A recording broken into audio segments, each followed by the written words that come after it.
የዴዚና ቲና አርፋለች። ለዚህ ሁሉ ውጥንቅጥ ተጠያቂው ማን ነው? ዛሬ ደግሞ ልጄ የፈለገችውን አካሏን የሚያሳይ ልብስ ብትለብስ እናንተ ምን አገባችሁ ብላ ትምህርት ቤቶችን የምትቆጣ የ13 ዓመት ልጅን የምታበረታታን እናት ጉዳይ ነው። በሳውዲ አረቢያ የሚገኙ ኢትዮጵያውያን በተለይ የሞት ፍርድ የተፈረደባቸው ኢትዮጵያውያን ጉዳይ አሁንም ልብን ሰቅዞ እንደያዘ ነው። የዴዚ እናት ቲና ከጥቂት ቀናት በፊት በድንገት በስትሮክ ተመታ ሕይወቷ ማለፉን ሰምተናል። ይሄ በጣም አስደንጋጭ ዜና ነው። ሳውዲ አረቢያ ውስጥ ባለፈው ዓመት ከ300 ሰው በላይ ነው በሞት ፍርድ የተቀጣው። እዚህ ዓመት ደግሞ 70 ምናምን። እናትና ልጅ ላይቭ ላይ ቁጭ ብለው አንዳቸውን የሚረግሙበትና የሚሰዳደቡበት ታሪክ ምናልባት በዘመናችን ይሄ ይመስለኛል። ያገኘችው መልስ አንቺን ማን ተቆጣጣሪ አደረገሽ? ልጄ የፈለገችውን ብትለብስ የወደደችውን ብትለብስ አንቺ ምን ቤት ነሽ? ምን አገባሽ? ደግሞ ለክረምት ትምህርት ምን አይነት ህግ ነው የምታወጡት? እናንተ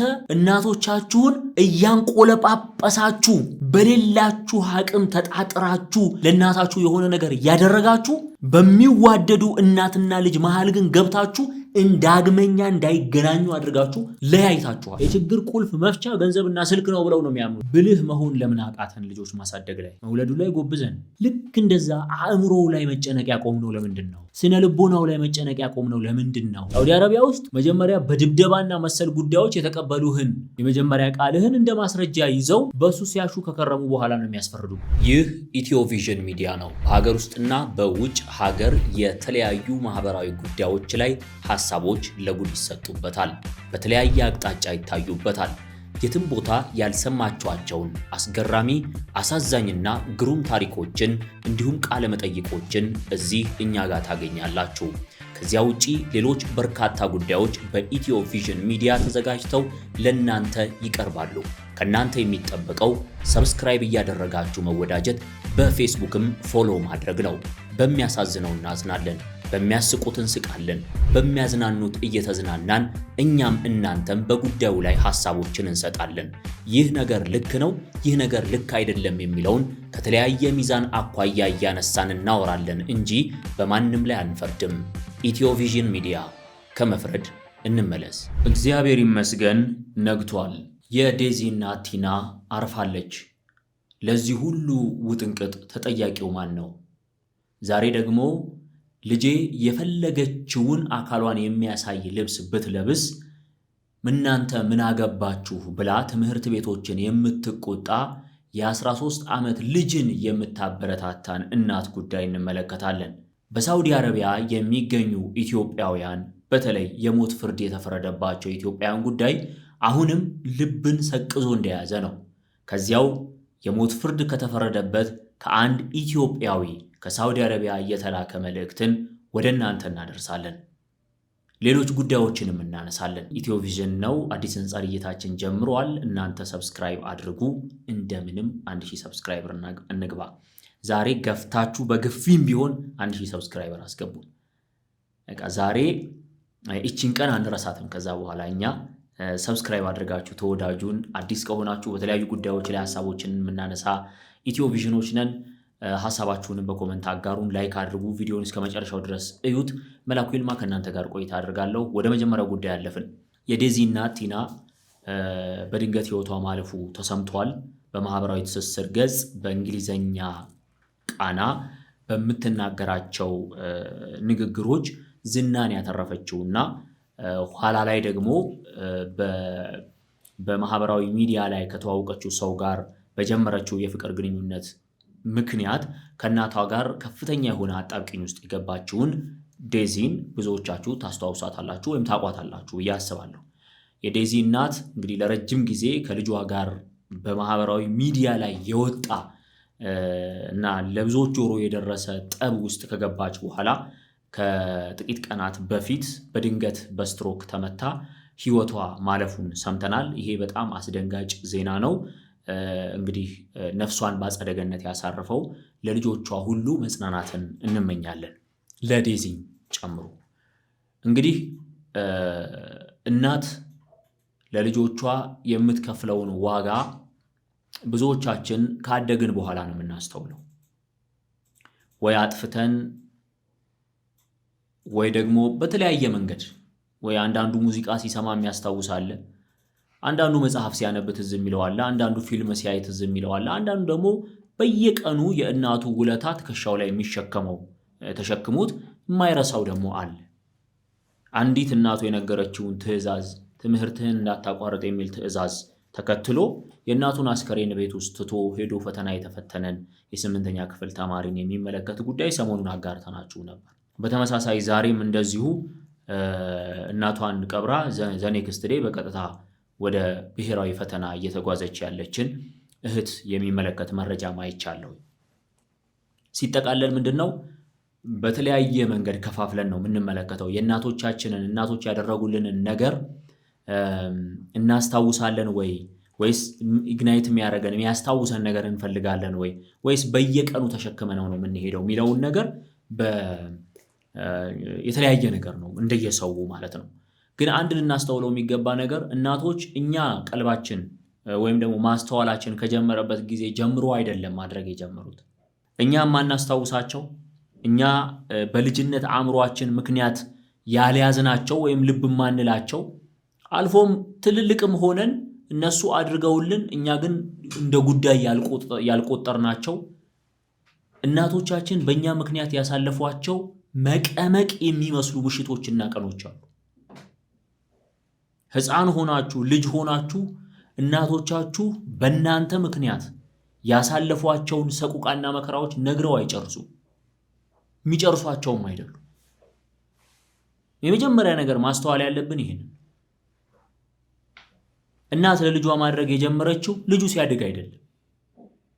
እናት ጡት አጥብታኝ ወድቃ ተነስታ ለኔ ብላ ጋሪ ገፍታ ለኔ ብላ ጉሊት ተቀምጣ ለኔ ብላ እንጨት ተሸክማ እሱ የእናትነት ዕዳዋ ነው። ህመሟን አታውቁት። መንሰፍሰፏን ሳይንስ ዲፋይን ሊያደርገው አይችልም። ገብቷችኋል? ለምን ከተባለ ያ ሊገኝ የሚችለው እናት ሲኮን ብቻ ነው። እናትሽን ስለ ልጅሽ አትጨነቂ ማለት አትችልም። ኧረ ብዙ አታስቢ ማለት አትችልም። እንቅልፍ በአይናቸው ሳይዞር ያደሩባቸው ስንትና ስንት ሌሊቶች አሉ። ስለዚህ እናቶቻችንን ስናስብ ማስተዋል ያለብን እኛ የምናስታውሳቸው ጭንቅላታችን ውስጥ ያደረጉልን ወይ የተነገረንን አይደለም። ስንት እኛ ማናቃቸው ምሽቶች በእኛ ምክንያት እነሱ ውስጥ ህመም ሆነው እንዳለፉ ማሰብና ማስተዋል ያስፈልጋል። ጉንፋናችን የሚያስደነግጣቸው ቤተሰቦቻችን ከባድ ህልም ስለኛ አይተው ያሳለፏቸውን ሌሊቶች ማሰብ ያስፈልጋል። ይሄን ካልኩኝ ዘንዳ ወደዚህኛው ጉዳይ ልምጣ፣ ወደነ ዴዚ ጉዳይ ልምጣ። እንግዲህ የዴዚ እናት በጣም እንስፍስፍ ለልጆቿ ሟች ናት። በምን አወቅ ካላችሁኝ ጋዜጠኛ ጌታሁን አሰፋ ስለዚህ ጉዳይ የሰጠውን ምስክርነት ማንበብ እንችላለን። 2030 የሚባል የቴሌቪዥን ፕሮግራም በኢቢኤስ ቴሌቪዥን ላይ የሚያቀርበው ጌጅ ስለ ዴዚ እናት ስለ ቲና ሲናገር አይደለምና ልጇን ተንከባክባ ማሳደግ፣ ልጇን ጥሩ ትምህርት ቤት ማስተማር፣ ስለ ልጇ መንሰፍሰፍ አይደለም።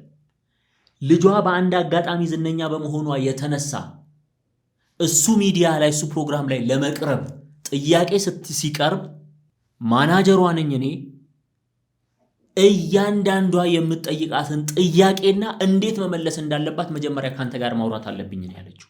ቱ ዚስ ኤክስቴንት ለምን የሚጠይቃት ጥያቄ ምን የልቦና ቀውስ ሊያደርስባት ይችላል? እሷ የምትመልሰው መልስ ማህበራዊ ሚዲያ ላይ ተገልብጦ እንዴት ባለ ምስል ሊታይ ይችላል? ይሄን ሁሉ ታያለች። ከብዙ ክርክር በኋላ ተስማምተው ፕሮግራሙን መስራታቸውን ከዚያ በኋላ በጣም ወዳጅ መሆናቸው አንዴ ብቻ ሳይሆን 2 ጊዜ ቃለ መጠይቅ መደረጉ በዚህ የተነሳ በጣም ወዳጅ መሆናቸውንና ኋላ ላይ በዴዚና በእናቷ መካከል የተፈጠረውን ችግር ተከትሎም ችግሩን ለምን እንደው አታወሩትም የሚል ሐሳብ እንደው በጋራ ለምን አትቀርቡ የሚሉ ሐሳቦችን ጭምር አቅርቦ እንደነበረ እናትየው በጣም ጎበዝ ሰራተኛ ልጆቿን በጣም የምትወድ የምትንሰፈሰፍ ስለ ልጆቿ እያንዳንዱ እንቅስቃሴያቸውን ማወቅና መጠበቅ ኬር ማድረግ የምትፈልግ ስነ ልቦና ያላት ናት። እኔ አይቻት አይደለም፣ እኔ ተዋውቂያት አይደለም። ጌታሁን አሰፋ በአንድ አጋጣሚ ያገኛት ሴት ምን ያህል የቅርብ ወዳጅ እንደሆኑ ለማወቅ ደግሞ አጋጣሚ ሆኖ ኢትዮጵያ ስትመጣ ከ2 ወር በፊት ነው ምናምን ኢትዮጵያ ስትመጣ ከሱ ጋር ለመገናኘት በአካል በአጋጣሚ አልተገናኙ። እዚህ ሀገር ካፌ ከፍታ ለመስራት ዝግጅት ላይ መሆኗን ይሄንንም እንመርቃለን እንዳለችው ጭምር ነው የተናገረው። ከብዙ በጥቂቱ ያ ያላቸውን የወዳጅነት ልክ ያሳያል። ሌላኛው ሞንን በማህበራዊ ሚዲያ በደንብ ታውቁታላችሁ። ሞንና ዴዚ የቤተሰብን ያህል ናቸው። ለኔም እንደ እናት ናት ነው የሚለው የዴዚን እናት። አሁን ጥያቄው በማህበራዊ ሚዲያ ላይ ጉዳያቸው ወጣ። ዴዚ እድሜዋ በፈቀደላት ሰዓት የወንድ ጓደኛ ያዘች። ያ የወንድ ጓደኛ መምጣቱ እናትን አላስደሰተም። እናት ልጁን በአንድም ይሁን በሌላ መንገድ በተለያዩ ንግግሮቿ ውስጥ ለማየት ሞክሬያለሁኝ። ልጁን በቅርበት የምታውቀውን ያህል ነው የምታወራው። አልፎም በአንድም ይሁን በሌላ መንገድ የተለያዩ ልክ ያልሆኑ ነገሮችም ነበሩ። ብቻ በአጠቃላይ ለልጄ አይመጥንም ወይም ደግሞ ለልጄ የሚገባ ሰው አይደለም፣ ልጄ እሱ ልጄን ወርዝ አያረግም በሚል ብዙ ታገለች። ያ ጉዳይ አደባባይ ወጣ። ከዛ የማህበራዊ ሚዲያ ላይ ጉዳዩን ተቀብላችሁ አጀንዳም እንጀራም የምታደርጉ ሰዎች ደግሞ በመሐከላቸው እሳት እንዲነድ ሆነና ሁለቱ እናትና ልጅ ከማህፀን በመውጣት ምክንያት ብቻ እትብታቸው የተቆረጠላቸው አካላዊ እትብት የተቆረጠላቸው ከዛ ውጪ ያለው የመንፈስ ትስስር የማይቋረጥ እነዚህን ሰዎች በመሃላቸው ተገብቶ ለከብት እንደሚቀርብ አገዳ በቆንጨራ መክተፍ ነው የተያዘው። እየፈረድኩባችሁ አይደለም፣ በእናንተ ላይ ግን ልክ አይደለም። እናንተ በሰዓቱ አንዳቸውን ደግፋችሁ ሊሆን ይችላል። ዴዚ ሐሳብ ልክ ነው፣ የፈለገችውን መውደድ ትችላለች፣ እናትየው የምትሰጣቸው ስለ ልጁ የምትሰጣቸው አስተያየቶች ልክ አይደሉም ልትሉ ትችላላችሁ። በዴዚ በኩል እናትየው ደግሞ ልክ ናት የምትሉ እናቷን ማክበር አለባት፣ እናቷ የምትላትን መስማት አለባት ምናምን እያላችሁ ከኢሞሽን አኳያ ከኢሞሽን ውጡ። መጨረሻችሁ ጸጸት ነው የሚሆነው። የምታተርፉት ጸጸት ነው። ልክ እንደ ዛሬዋ ቀን አሁን እቺ ልጅ ዜድ የምትባል ልጅ በማህበራዊ ሚዲያ እናትየውን ስታብጠለጥል እናትየው ልክ አይደለችም ብላ ስትሟገት የነበረች ናት። ተናግሬያለሁ። መጥፎ ቃላቶች ይጸጽተኛል። እስካሁን ሪከርድ አሁን ለምን እንዳስቆዩት ለምን እንዳስቀመጡት አላውቅም። ለዚህ ሰዓት ነው ብለው ነው ይጣላሉ ወይ የሆነ ነገር ይመጣሉ ብለው አስቀምጠው አሁን እየለቀቁት ነው። ገባሽ? እየለቀቁት ነው። ተሳስቻለሁ፣ መናገር አልነበረብኝም። ተሳስቻለሁ፣ ጥፋተኛ ነኝ። ጥፋቴ በቃ ለእነሱ መደገፌ ሳይሆን የተናገርኩት ነገር ነው ጥፋቴ። ይኸውልሽ ጥፋትሽን ካመንሽ ይቅርታ ጠይቂ። ዜዶ ምን ታደርጊያለሽ መሰለሽ? ደግሞ ዋናው ደግሞ አምላክ ነው። ለምታደርጊው ነገር ሁሉ አምላክሽን ይቅር በለኝ፣ ይህ ነገር አድርጊያለሁ በይ። ሙቮን በቃ አንቺ ምንም የምትፈጥሪው ነገር የለም። ይቅርታ መጸጸት ትልቅ ነገር ነው በእውነት። ጥፋት ነገ እንዳትደግሚው፣ ነገ እንዳይሆን አንድ ነገር ይረዳሻል። ማስተዋል ጥሩ ነው፣ እንዳይሆን መጠንቀቅ ከሆነ በኋላ ግን ይቅርታ ማለት በራሱ ጥሩ ልባለሽ ማለት ነው። ይህ መጣል ብቻ ሰብኩ መባሪ ይህ መጣል እኔ እኮ ከእናቷ ጋር እኮ አወራ ነበር። ማርያምን መማር ማርያምን ሚኬልን አወራ ነበር።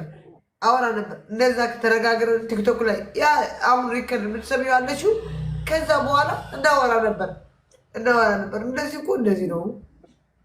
እኔ ከጥባው ይቅርታ ምናምን እላታለሁ። እሷ ኖ ልጄ እኮ ከአንቺ ጋር በቃ ስለምትስቅ ምናምን ከአንቺ ጋር እንድትሆን በቃ እንድታጫውቻት ነው የምፈልግ። ይሄ ነው የሚያስጠቅሰኝ። ገባሽ? ያሳዝናል እኮ እናቷ የሆነችው ነገር ያሳዝናል። ግን ሁሉም ሰው ነው ያዘነው።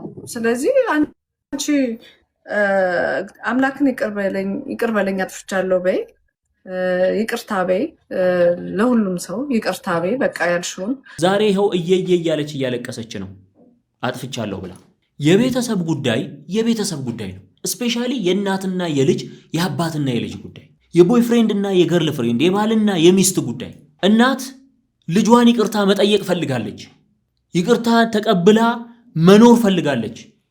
ከቀናት በፊት እንደዚህ አይነት መልእክቶችን እንዳስተላለፈች መረጃዎችን ስፈልግ አግኝቻለሁ። ዴዚ ነፍሰ ጡር ናት። ልትወልድ ስትቃረብ መውለድ መፍራቷን ያለ እናት ማን ያርሰኛል ብላ መፍራቷን የሚገልጹ መረጃዎችን አይቻለሁ።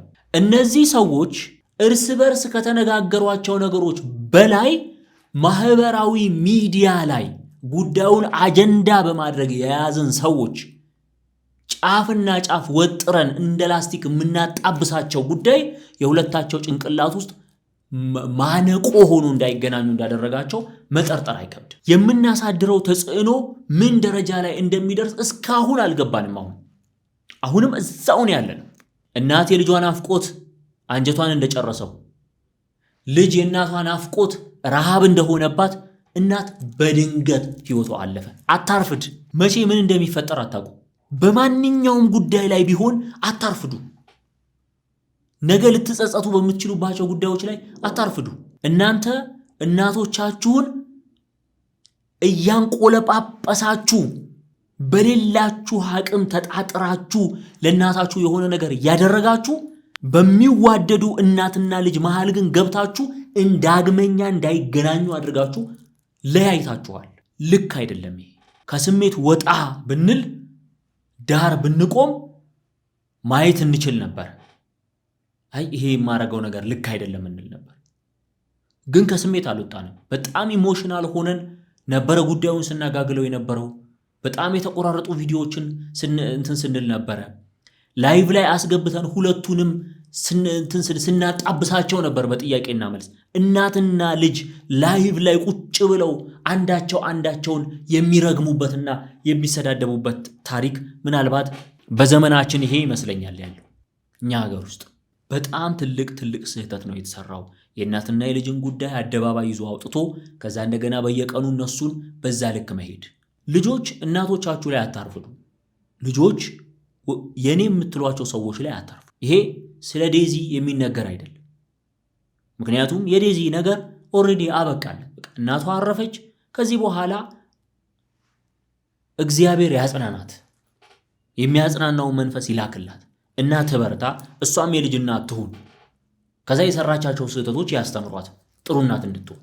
እናቷ ለምን እንደዛ ትሆን እንደነበረ ይገባታል። ደግሞ እናት ስትሆን ለምን እናቷ እንደዛ ትሆን እንደነበረ ይገባታል። እኔ አንድ በጣም የማውቀው በጣም የቅርቤ ሰው ምን አለኝ፣ አራስ እናቶች ልጅ ከወለዱ በኋላ ማለት ከማይናገር ከማይጋገር ፍጡር ጋር ከሕፃን ልጅ ጋር ማለት ነው ያን ሁሉ ቀን እንዴት ነው ቀኑን ሙሉ እንዴት ነው የሚያሳልፉት ብላ ጠየቀችኝ። ብዬ አስብ ነበር አለች። ነገር ግን ስወልድ አየሁት አለች። ስወልድ አይኗን እንኳን ስትከድን አላምንም። ስትወልድ ብቻ ነው የምታውቀው በቃ ስሜቱ። ስትጸንስ ነው የምታውቀው ስሜቱ። ወንድ ሆነህ ቶታሊ አይገባህም። ሴት ሆነሽ ደግሞ ካልጸነስሽና ካልወለድሽ አታውቂውም።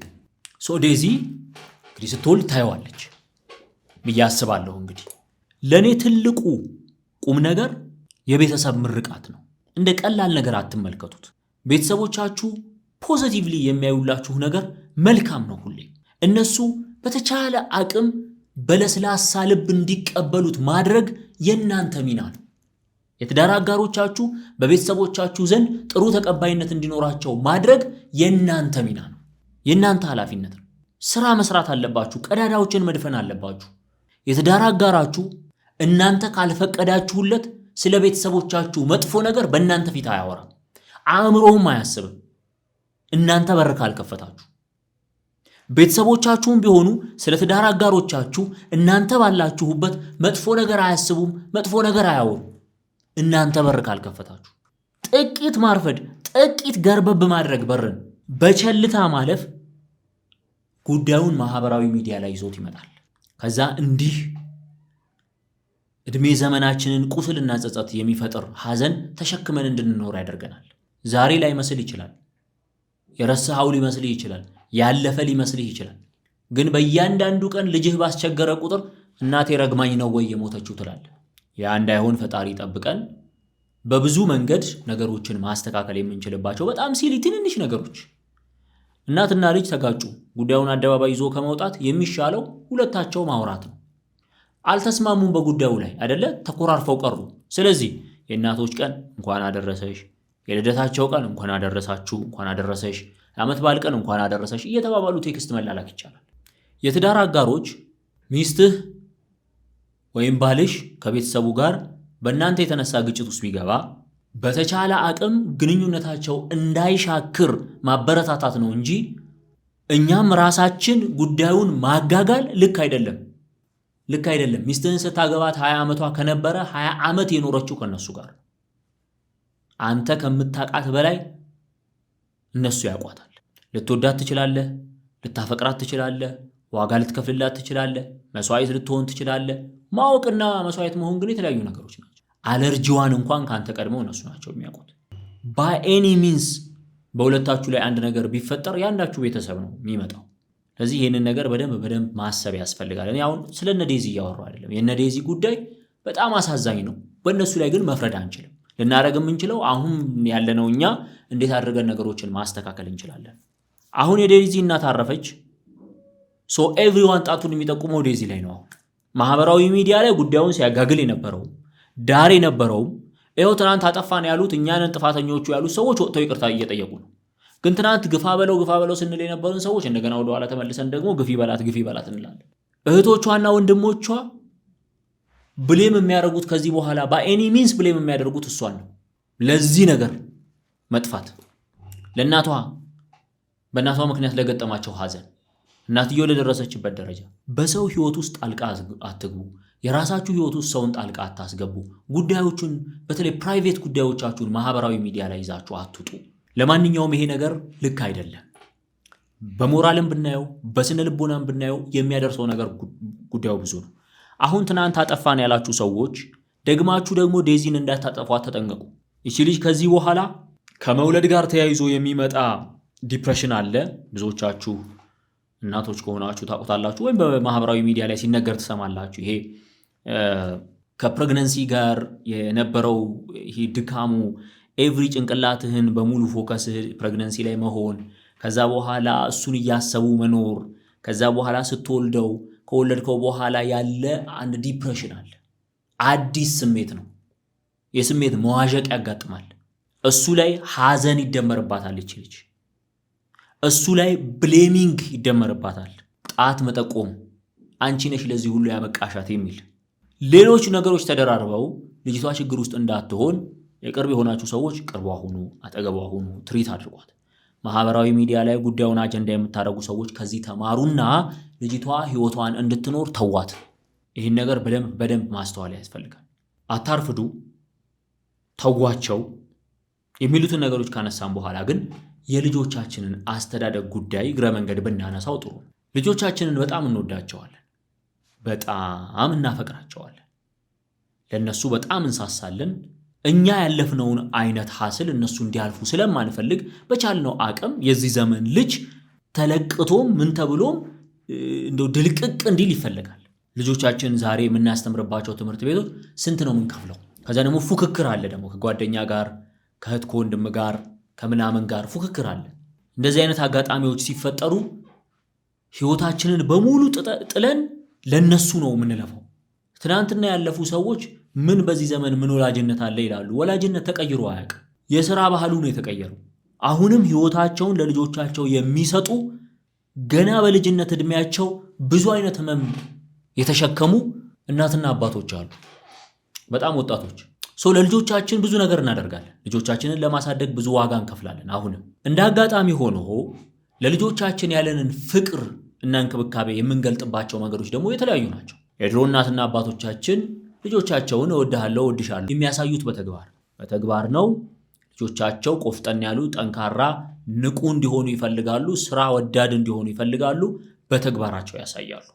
ዱለኞች ናቸው፣ ዱላም ያነሳሉ ካስፈለጋቸው። ልጅን ለመቅጣት ማለት ነው፣ መስተካከል አለብህ ለማለት። በተቃራኒው ልጆቻቸውን በማቅበጥ የሚያሳድጓል። ለልጆቻቸው የሚያስፈልጋቸውን ብቻ ሳይሆን የማያስፈልጋቸውንም በመስጠት የሚያሳድጓሉ።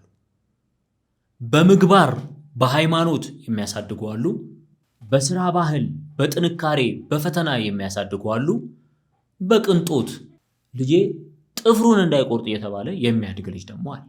ትክክለኛው የአስተዳደግ መንገድ የትኛው ነው የሚል የልጅ አስተዳደግ ሴሚናር ልሰጥ አልችልም። ግን ሁለት ቁም ነገሮችን ብቻ ማየት እንችላለን። በዚህ ሁለት ቁም ነገሮችን የመጀመሪያው ጉዳይ ያለንን ሁሉ ለልጃችን ካደረግንለት ነገ እጃችን ላይ የሆነ ነገር ብናጣ ፈተና ውስጥ እንወድቃለን። ልጆቻችን የለመዱት ነገር ስለሚቀርባቸውና ፈተና ስለማያውቁ ትዕግስት የሚባል ነገር አይኖራቸውም። በጣም ባጭር ጊዜ ውስጥ ቤተሰቡ አደጋ ላይ ይወድቃል። ለዚህ ምሳሌው ትናንትና እሁድ ኢቢኤስ ላይ የቀረበ አንድ ፕሮግራም ነው። ፕሮግራሙ ላይ በጣም ጥሩ ኑሮ የነበራቸው ቤተሰቦች ልጆቻቸውን ሲያሳድጉ ሲኖሩ በመሃል በህይወታቸው ውስጥ አንዳች ችግር ይፈጠራል፣ መና ይቀራሉ። ገንዘብ የነበራቸው፣ ንብረት የነበራቸው፣ መኪኖች የነበሯቸው ሰዎች በድንገት በሕክምና ወጪ ምክንያት ህይወታቸው ተመሰቃቀለ፣ ባዶ ቀሩ። የታማሚውና ኢቢኤስ ቴሌቪዥን ድጋፍ ያደረገለት ወንድም የሱ እህት ምናልባት ማህበራዊ ሚዲያ ላይም አይቼዋለሁኝ። ኢቢኤስ ቴሌቪዥን መልሶ እህትየውንም ቢያያጥሩ ነው እሷም ያለችበትን ችግር አይቶ ለሷም ድጋፍ ቢያደርግላት መልካም ነው ብዬ እላለሁኝ። ማህበራዊ ሚዲያ ላይ አይቼው ምክንያታዊ ነው ብዬ ስላመንኩ ነው። እሷ ያለችው ነገር ምንድነው? ባሏ በጣም ረጅም ጊዜ ሆኖታል ታሞ ቤት ከተኛ። በጣም ጥሩ ኑሮ የነበራቸው ሰዎች ነበሩ። ትምህርት ቤት ተቀይሯል፣ ሰፈራቸው ተቀይሯል፣ መኖሪያ ቤት ተቀይሯል። ልጇ ግን አክሰፕት ማድረግ አልቻለችም። ያንን መቀበል ከበዳት። ለምን? ሁሉንም ቅንጦት አይታዋለች። ለምን አቀናጣችሁ እያልኩኝ አይደለም፣ በጭራሽ አስበነው አይደለም የምናረገው። አሁን ወደፊት ነው እየነገርኳችሁ ያለሁት። ልጆቻችንን የምናቀብጥበትና የምናቀናጣበት መንገድ ነገ ከነጎዲያ ምንም የማይደርስ በሚመስል መንገድ መሆን የለበትም። ነገ ምን እንደሚመጣ ማናችንም አናውቅም። ምንም የምናውቀው ታሪክ የለም። በተቻለ አቅም ዛሬ ላይ የምናደርገው ነገር ጥንቃቄ ያስፈልገዋል። ልጅ ካወቀ በኋላ የሚፈልገው ሁሉ አይገዛለትም። ከዚያ ይልቅ የሚያስፈልገውን እንደ ስጦታ መስጠት የተሻለ ነው ትላለች አንድ ወላጅ። የሚያስፈልገውን ነገር ለምሳሌ ትምህርት ቤት ለመግባት ልብስ የሚያስፈልገው ከሆነ ልብሱን በስጦታ ዕቃ አሽጎ መስጠት ስጦታም ነው፣ በጣም አስፈላጊ ነገር ነው። የሚፈልገውን ሁሉ የምንሰጠው ልጅ ነገ ከነጎዲያ አንደኛ የሚፈልገው ነገር ያልቅበታል፣ ሁሉ ነገር ይረክስበታል፣ በቀላሉ መደሰት ያቆማል፣ ለመደሰት ፈተና ይሆንበታል። ያ የሚያደርሰው ሳይኮሎጂካል በርደን ምንድነው የሚለውን የአእምሮ ጤና ባለሙያዎች ይናገሩት። ግን ልክ አይደለም። ልጆቻችን ስልክ ሲጠይቁ ስልክ ሰተናቸው፣ ልጆቻችን ፊልም ሲሉ ፊልም ተከፍቶላቸው፣ ልጆቻችን እኛ ውሰዱን ያሉ ቦታ በሙሉ ወስድናቸው መርካት ያቆማሉ። የእርካታ ሆርሞናቸውን ነው በጊዜ የምንጨርሰው። እዚሁ ማህበራዊ ሚዲያ ላይ የተለጠፈ አንድ ታሪክ ልንገራችሁ። ቀደም ብዬ ርዕሱ ላይ አንስቼላችኋል። ሴትዮዋ የ13 ዓመት ልጅ አለች እና ልጇን የትምህርት ቤት የምትማርበት ትምህርት ቤት የሙያ ትምህርት ቤት ክረምት ስልጠና ማለት ነው። እዛ ሄዳ ያንን የተመለከቱ የትምህርት ቤቱ ሰዎች ይሄ አለባበስ ልክ አይደለም በማለታቸው ምክንያት እናት እንዴት ትምህርት ቤቱን እንደተሳደበች ነው መነግራችሁ፣ እንደዘለፈች። እናትየው ላይ አልፈርድም እኔ፣ ልጅቷ ላይም እንደዛው። ይኸውላችሁ የሆነው እንደዚህ ነው።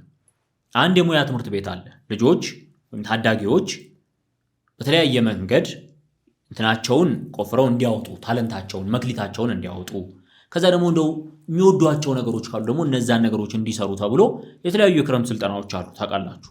ይቺ ልጅ የፋሽን ዲዛይን ስልጠና ለመሰልጠን አንድ ትምህርት ቤት ትሄዳለች። የ13 ዓመት ልጅ ናት። የ8ኛ ክፍል ተማሪ ናት። ነገር ግን በየቀኑ የ13 ዓመት ልጅ ናት ብያችኋለሁ።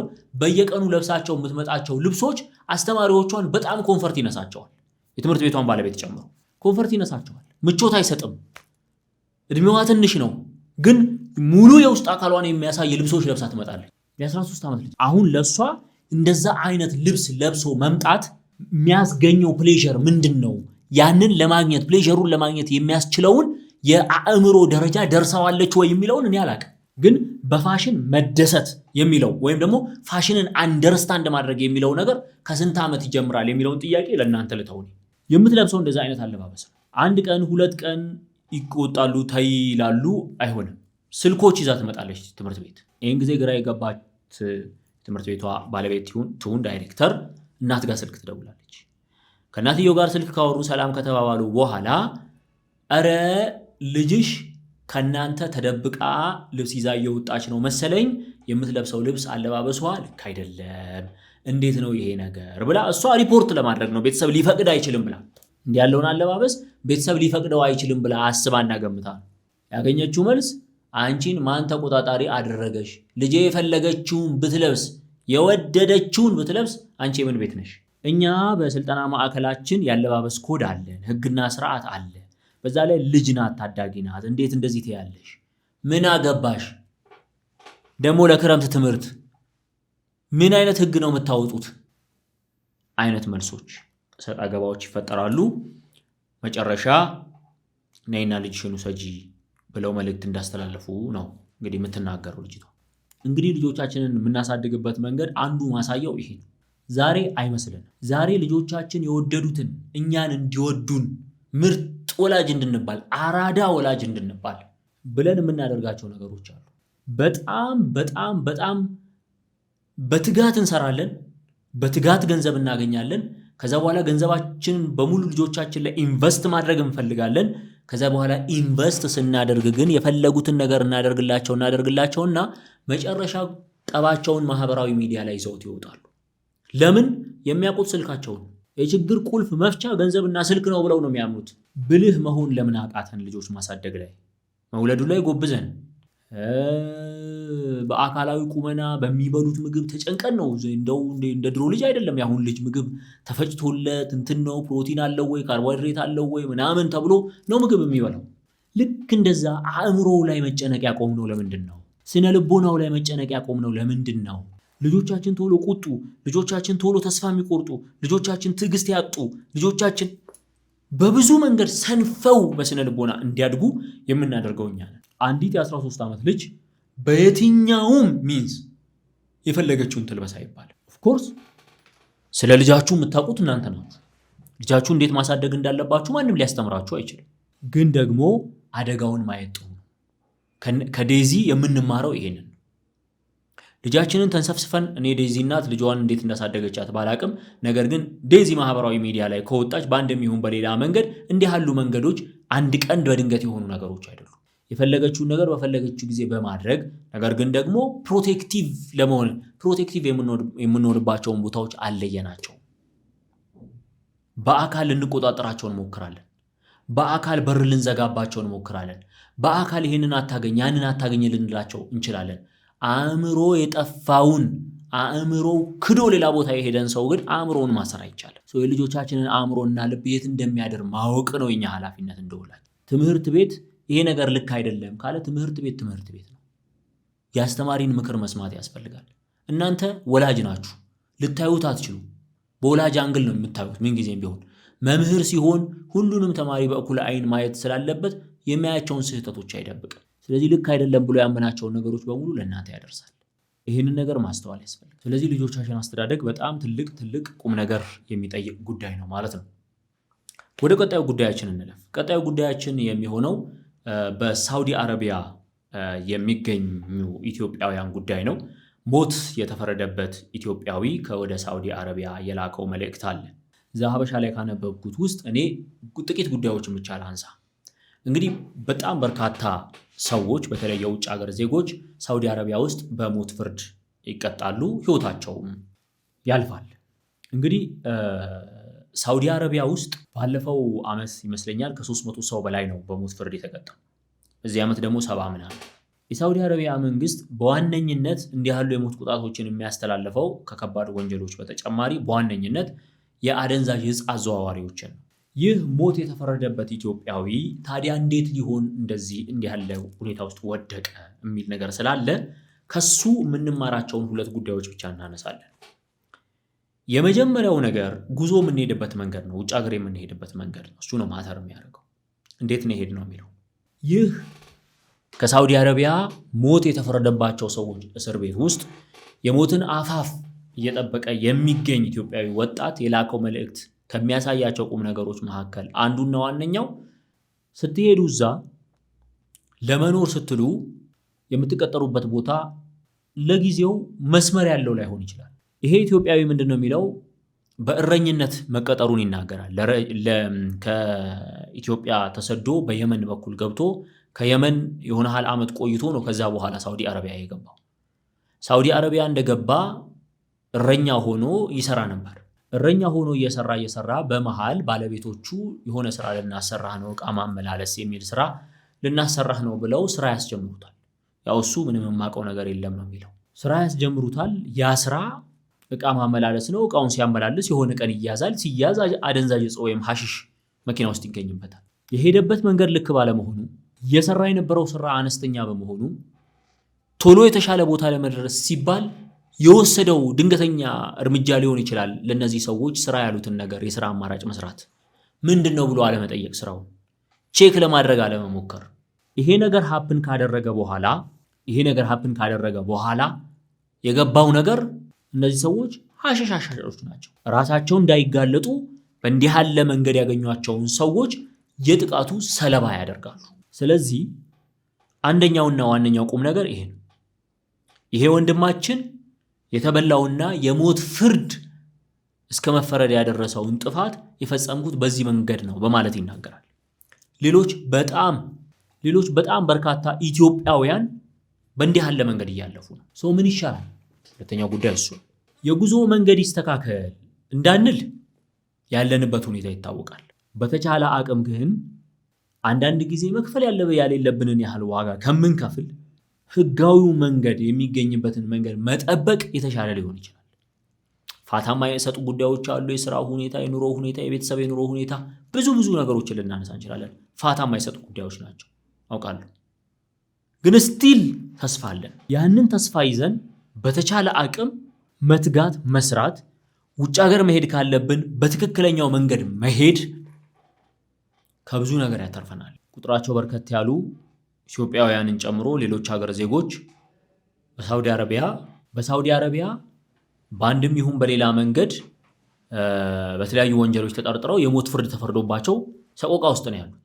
አንድ የሳውዲ አረቢያ ያለውን የሰብአዊ መብት ጉዳዮች የሚመለከት ተቋምን የሚመራ ሰው ስለ ጉዳዩ ሲያነሳ ምንድነው ያለው? ሳውዲ አረቢያ ውስጥ ያለው ጉዳይ በጣም አስቸጋሪ የሚያደርገው ምንድነው?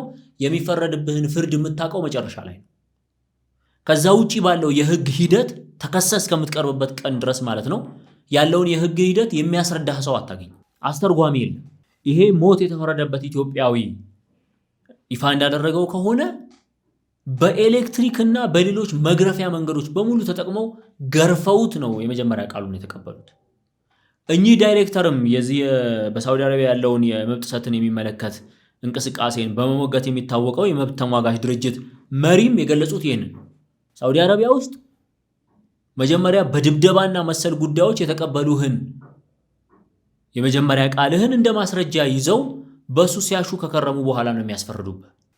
ይሄ ነገር በአንድም ይሁን በሌላ መንገድ ሁሉም ላይ ይፈጠራል። ሳውዲ አረቢያ ውስጥ ያለ የታሰረ ሰው ላይ በሙሉ አፕን የሚያደርግ ነው።